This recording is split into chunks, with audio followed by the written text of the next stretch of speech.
So hey everyone, welcome back to my channel. ಎಲ್ಲರೂ ಹೇಗಿದ್ದೀರಾ? I hope ಎಲ್ಲರೂ ಚೆನ್ನಾಗಿದ್ದೀರಾ. ಸೊ ಗೈಸ್, ತುಂಬ ಜನ ಗೊತ್ತಿರಲ್ಲ ಯಾವ ಥರ ಈಗ ಆ್ಯಡ್ಸೆನ್ಸ್ ಅವ್ರದ್ದು ಚಾನಲ್ ಮಾನಿಟೈಸೇಷನ್ಗೆ ಕಳಿಸಿರ್ತಿರಲ್ಲ.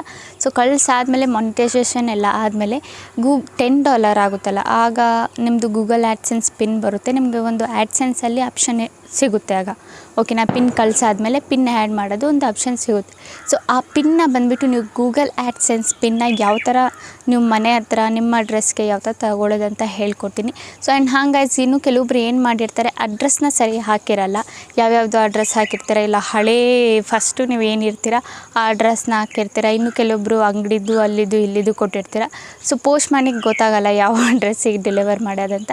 ಆ್ಯಂಡ್ ಇನ್ನೊಂದು ತಪ್ಪು ಏನು ಮಾಡ್ತೀರಾ ಅಂದರೆ, ಸೊ ನಿಮ್ಮ ಚಾನಲ್ ನೇಮ್ ಏನಿರುತ್ತೆ ಆ ನೇಮ್ನ ಹಾಕಿಬಿಟ್ಟು ಏನು ಮಾಡಿರ್ತೀರ, ನೀವು ಅಡ್ರೆಸ್ ಎಲ್ಲ ಬರೆದು ಹಾಕಿರ್ತೀರ. ಸೊ ಅವ್ರಿಗೆ ಗೊತ್ತಾಗಲ್ಲ ಪೋಸ್ಟ್ ಮ್ಯಾನ್ಗೆ. ಸೊ ಇದು ಯಾವ ಅಡ್ರೆಸ್, ಇದು ಯಾವ ನೇಮು ಅಂದ್ಕೊಳ್ಳಿ. ಈಗ ನಿಮ್ಮದು ನೇಮ್ ಏನಾದರೂ ಇರುತ್ತೆ ಅಂದ್ಕೊಳ್ಳಿ, ಬ್ಲಾಗರ್ ಹೀನಾ, ಇಲ್ಲ ಬ್ಲಾಗರ್ ಲೈಫ್ ಸ್ಟೈಲ್ ಬ್ಲಾಗರ್, ಆ ಥರ ಏನಾದರೂ ನೇಮ್ ಇಟ್ಟಿದ್ರೆ ಅವರು ಪೋಸ್ಟ್ ಮ್ಯಾನ್ ಯಾವ ಥರ ಎಲ್ಲಂತ ಹೋಗಿ ಹುಡುಕ್ತಾರೆ ನಿಮ್ಮ ನೇಮ್ನ. ಬೈ ಚಾನ್ಸ್ ನೀವು ನೇಮ್ ಏನಾದರೂ ಹಾಕಿದರೆ ಅಲ್ಲಿ ಇಲ್ಲಿ ಕೇಳಿದರೆ, ಸೊ ಅವರು ಹೇಳಿದಾಗ ನಿಮ್ಮ ಅಡ್ರೆಸ್ಸಿಗೆ ಬಂದು ತಂದು ಕೊಡ್ತಾರೆ. ಸೊ ಯಾವುದೇ ಕಾರಣಕ್ಕೂ ನೀವು ಬಂದುಬಿಟ್ಟು ನಿಮ್ಮದು ಯೂಟ್ಯೂಬ್ ಚಾನಲ್ ನೇಮ್ ಏನು ಹಾಕಿದ್ದೀರಾ ಆ ನೇಮ್ನ ಹಾಕಬೇಡಿ.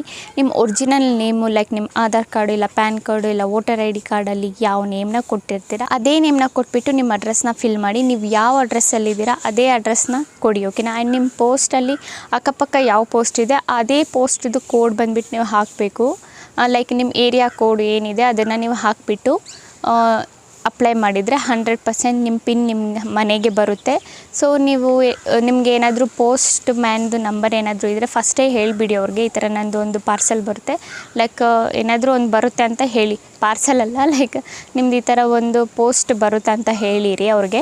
ಆಗ ಅವ್ರು ಏನು ಮಾಡ್ತಾರೆ, ನಿಮಗೆ ಕಾಂಟ್ಯಾಕ್ಟ್ ಮಾಡಿಬಿಟ್ಟು ನಿಮಗೆ ಕೊಡ್ತಾರೆ. ಇಲ್ಲಾಂದರೆ ನೀವು ಅಕ್ಕಪಕ್ಕದಲ್ಲಿ ಯಾರ್ದಾದ್ರೂ ಪೋಸ್ಟ್ ಮ್ಯಾನ್ ಹತ್ರ ಯಾವುದಾದ್ರೂ ನಂಬರ್ ಇದ್ದರೆ ಅಕ್ಕಪಕ್ಕದಲ್ಲಿ ಅವ್ರ ಹತ್ರ ಕೇಳಿ ಕಲೆಕ್ಟ್ ಮಾಡಿ ಇಟ್ಕೊಳ್ಳಿ.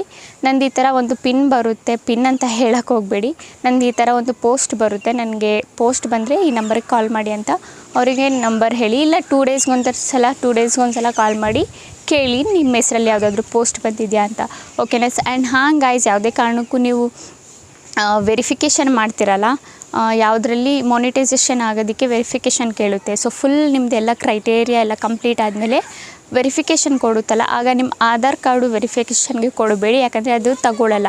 ನಿಮ್ಮದು ಪ್ಯಾನ್ ಕಾರ್ಡು ಇಲ್ಲ ವೋಟರ್ ID ಇಲ್ಲ ಬೇರೆ ಏನಾದರೂ ಇದ್ದರೆ ನೀವು ಅದನ್ನು ಕೊಟ್ಬಿಟ್ಟು ಬೇಕಿದ್ದರೆ ವೆರಿಫಿಕೇಷನ್ನ ಮಾಡ್ಕೋಬೋದು. ಇಲ್ಲ ಡ್ರೈವಿಂಗ್ ಲೈಸೆನ್ಸು ಆ ಥರ ಏನಾದರೂ ಇದ್ದರೆ ಅದನ್ನು ಕೊಟ್ಬಿಟ್ಟು ನೀವು ವೆರಿಫಿಕೇಷನ್ನ ಮಾಡ್ಕೋಬೋದು. ಸೊ ಆಧಾರ್ ಕಾರ್ಡು ಯಾರ ಹತ್ರ ಇದೆ ಸೊ ಅದೆಲ್ಲ ಆಗಲ್ಲ. ಸೊ ಬೇರೆದನ್ನು ಟ್ರೈ ಮಾಡಿ, ಓಕೆನಾ. ಸೊ ಯಾರ ಹತ್ರ ಎಲ್ಲ ಪಾನ್ ಕಾರ್ಡ್ ಇಲ್ಲ, ವೋಟರ್ ID ಕಾರ್ಡ್ ಇಲ್ಲ, ಲೈಕ್ ನೀವು 18 ವರ್ಷಕ್ಕಿಂತ ಕಮ್ಮಿ ಏನಾದರೂ ನಿಮ್ಮದು ಏಜ್ ಇದ್ದರೆ ನಿಮ್ಮದು ಕೊಡೋಕ್ಕೆ ಹೋಗಬೇಡಿ IDಸು. ನಿಮ್ಮ ಅಪ್ಪ ಅಮ್ಮ ಇಲ್ಲ ಅಂದರೆ ಬೇರೆಯವರು ಅಕ್ಕ ಯಾರಾದರೂ ಇದ್ದರೆ ಅವ್ರದ್ದು IDನ ನೀವು ಕೊಡ್ಬೋದು, ಕೊಟ್ಬಿಟ್ಟು ವೆರಿಫಿಕೇಷನ್ನ ಮಾಡ್ಕೋಬೋದು, ಓಕೆನಾ ಗೈಸ್. ಐ ಹೋಪ್ ನಿಮಗೆ ಈ ವಿಡಿಯೋ ಇಷ್ಟ ಆಗಿದೆ ಅಂದ್ಕೊಂಡಿದ್ದೀನಿ. ವಿಡಿಯೋ ಇಷ್ಟ ಆಗಿದ್ರೆ like and comment and subscribe ಮಾಡಿ.